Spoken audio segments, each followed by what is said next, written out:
To change the forward starting gear in a Massey Ferguson S-Series tractor without a Datatronic 5 monitor, there are going to be a couple steps.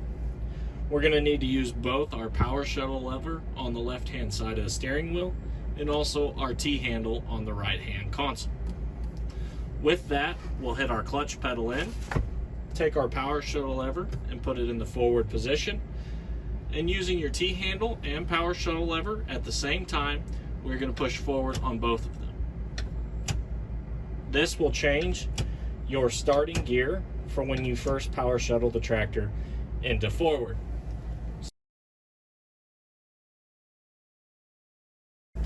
So now if I take both of those levers and I pull them backwards at the same time, you will see that our starting gear is going to go down. It is important to note that we always need to set our forward gear first. And once we get our forward gear set, so we're going to set it at 2C. Now using the same process, except putting the power shuttle lever in the reverse position on the left-hand side. Now we can take our T-handle on the right-hand console and our power shuttle lever and pull it backwards. And then we can change our reverse speed separate of our forward. So we'll need to set our forward preset gear first, and then we can come in using the T-handle and our power shuttle lever in the reverse position. We can go and change our starting reverse gear.